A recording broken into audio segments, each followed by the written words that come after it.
नमस्कार। अगला सैम हिंदी कक्षा में मैं सुनीति मिश्रा आप सबका हार्दिक स्वागत करती हूँ। तो बच्चों, आजकल हम पढ़ रहे हैं कक्षा 11वीं की हिंदी और आज मैं आपको पढ़ाने जा रही हूँ आरोह भाग 1 का पहला पाठ, जिसके रचनाकार हैं कबीरदास। जो उसका पहला दोहा है, पहला पद है, वह है हम तो एक एक करी जानी।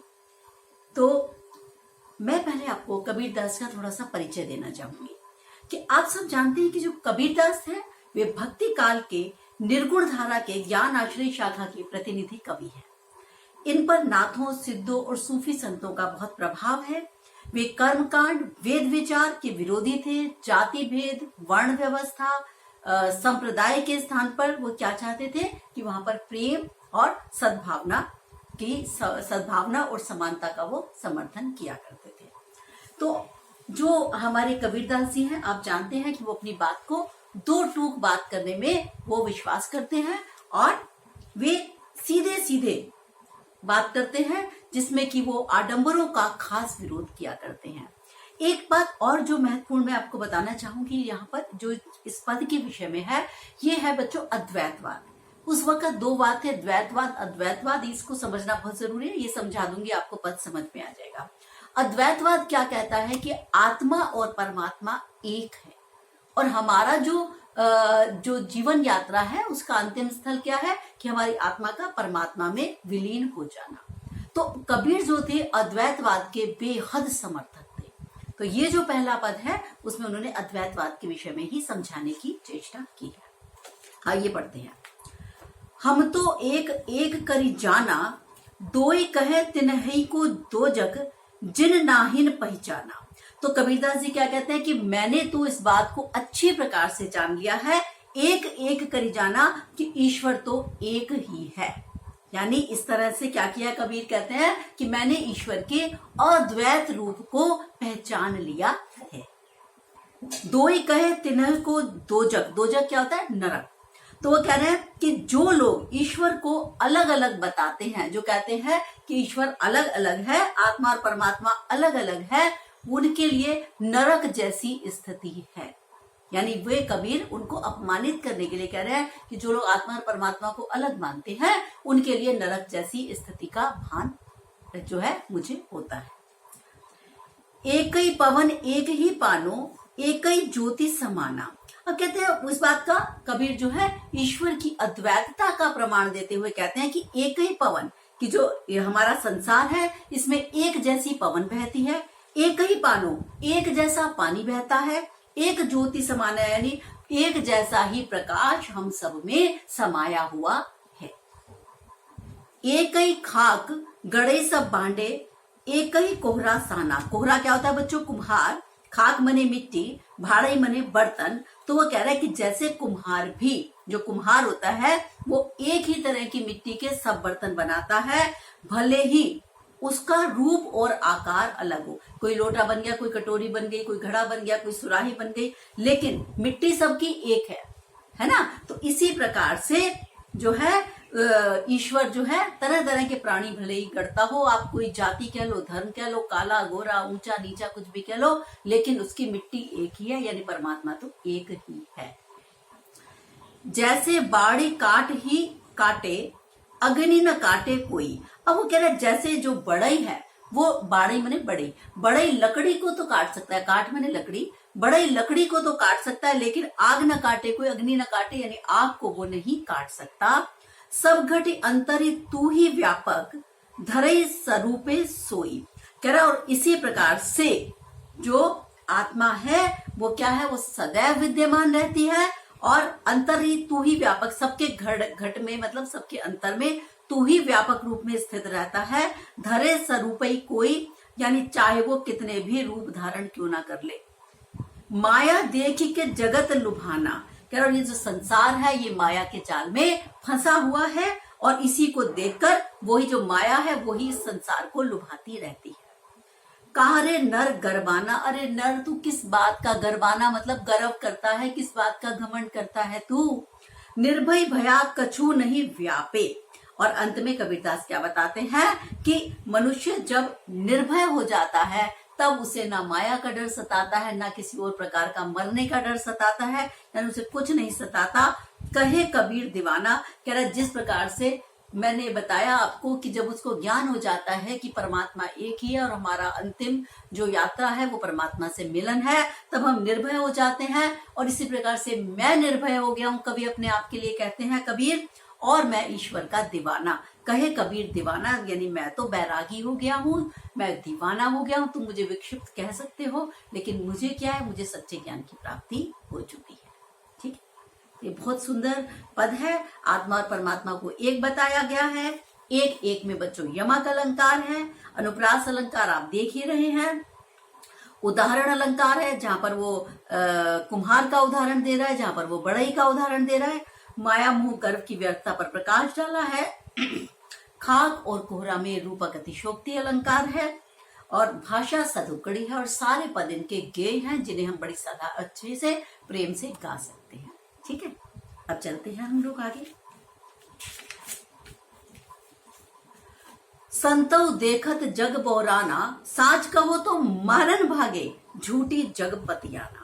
अब ये कह रहा है, कबीरदास जी कहते हैं कि अरे सज्जन पुरुषों देखो, यहाँ पर क्या है, धर्म की, इस वाले पद में धर्म के नाम पर हो रहे आडंबरों पर तीखा व्यंग किया गया है, क्रोध में प्रकट किया गया। आपको लगेगा कबीर बहुत गुस्से में बात कर रहे हैं। तो क्या कह रहे हैं, संतो यानी संत लोग देखो जग बोराना, बोराना मतलब कि पागल हो गया है तो जग, कैसे संसार पागल हो गया है। सांच कहो, अगर सच बात कहो तो मैं मारने को भागता है, और झूठे जगपतियाना, और अगर झूठी बात करो तो उस पर तुरंत से विश्वास कर लेता है। नेमी देखा धर्मी देखा, प्रातः करे स्नाना। अब वो हिंदुओं के बारे में बताता है कि ऐसे बहुत सारे लोग हैं। नेमी देखा मतलब जो बड़ा नियम से पालन करते हैं। क्या नियम से पालन करते हैं, सुबह सुबह धर्म के अनुसार अनुष्ठान करते हैं, यानी प्रातः उठ के स्नान करते हैं। और क्या करते हैं, वो आत्म मारी, अपने आत्मा को मारकर, पखाने पूजी यानी पत्थर को पूजते रहते हैं। उनमें कछु नहीं ज्ञाना, और इसमें किसी भी प्रकार का वे आत्मचिंतन नहीं करते। देखते आप, मतलब जो कबीर है वो पत्थर पूजा के विरोधी थे। हुआ क्या था, उस वक्त ऐसा ही चल रहा था कि निर्गुण, निर्गुण मतलब कि मेरे को कोई भी रूप आकार भगवान का नहीं चाहिए। लेकिन विडंबना क्या है कि जो साधारण व्यक्ति है ना, उसको रूप आकार चाहिए। जैसे जब मैं बात करती हूँ कृष्णा की, कृष्ण भगवान, तो आपके सामने जो बांसुरी लिए हुए, एक टेढ़ी कटी किए हुए कृष्ण भगवान की मूर्ति है। मैंने कहा भगवान शिव की बात की, आपके सामने जूड़ा बनाए हुए नीले रंग के बहुत सुंदर से भगवान सामने आ गए। मैंने कहा विष्णु भगवान चक्र हाथ में ले आ गए। हम लोग बहुत साधारण लोग हैं, लेकिन कबीर असाधारण व्यक्ति थे। उनको भगवान के किसी भी रूप आकार की जरूरत नहीं थी। तो ये इसलिए सगुण और निर्गुण दो धाराएं थी जिनका आपस में टकराव होता रहा। तो कबीर जो है, उनको गुस्सा आता है कि तुम लोग पत्थर क्यों पूजते हो। ठीक है, तो अब ये कह रहे हैं कि हिंदू क्या कर रहा है, सुबह उठ के स्नान कर रहा है, पत्थर को अपना आत्मचिंतन करता नहीं है, पत्थर को पूजने बैठ जाता है, वो उसको ज्ञानी नहीं मानते। बहुतक देखा पीर औलिया, पढ़े किताब कुराना। और कह रहा मैं मुसलमानों के विषय में भी जब कबीर बताते कि मैंने ऐसे बहुत सारे पीर और औलिया को देखा है जो कुरान का नियमित रूप से पाठ करते हैं। कै मुरीद तदबीर बतावे, उनमें अही जो ज्ञाना।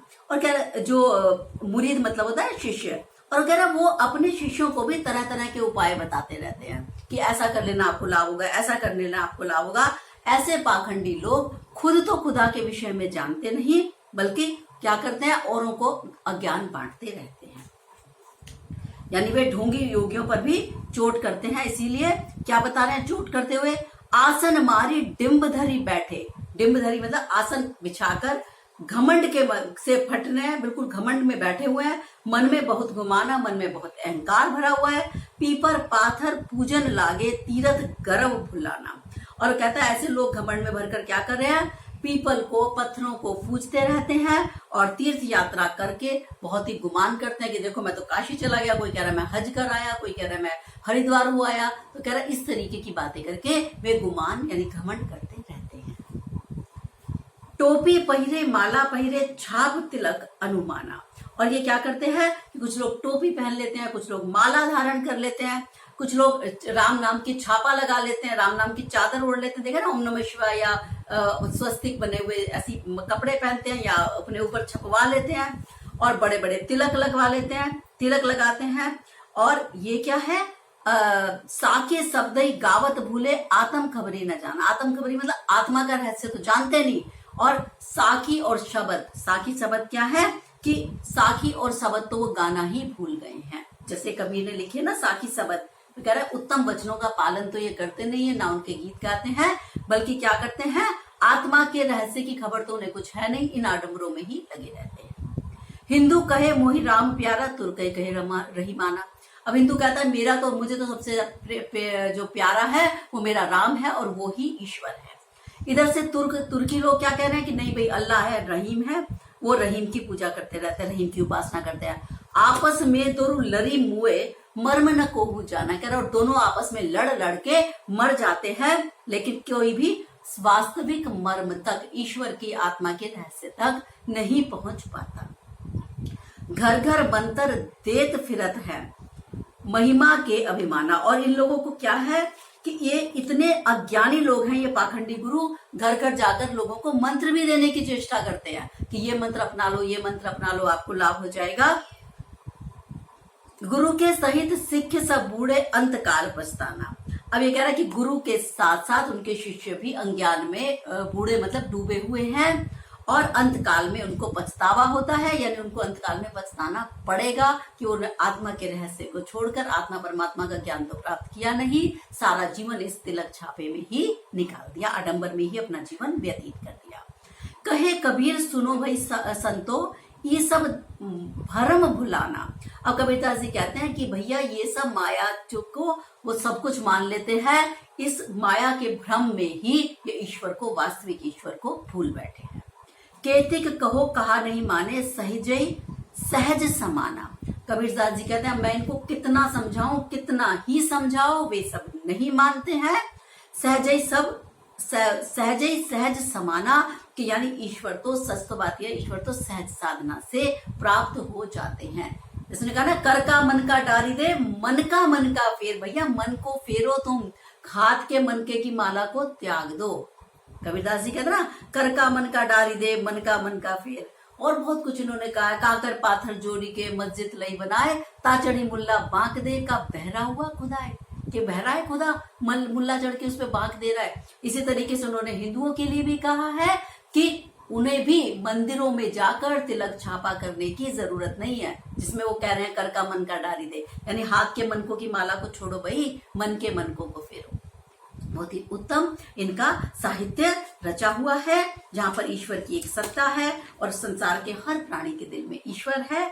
जरूरत क्या है कि हमें उसको पहचानने की जरूरत है। फिर बताऊंगी बच्चों कि इसमें जो है सदुक्कड़ी भाषा का प्रयोग है, और लरी लरी घर घर में पुनरुक्ति प्रकाश अलंकार है, अक्खड़पन कबीर का स्पष्ट है, और धार्मिक आडंबरों पर करारी चोट है।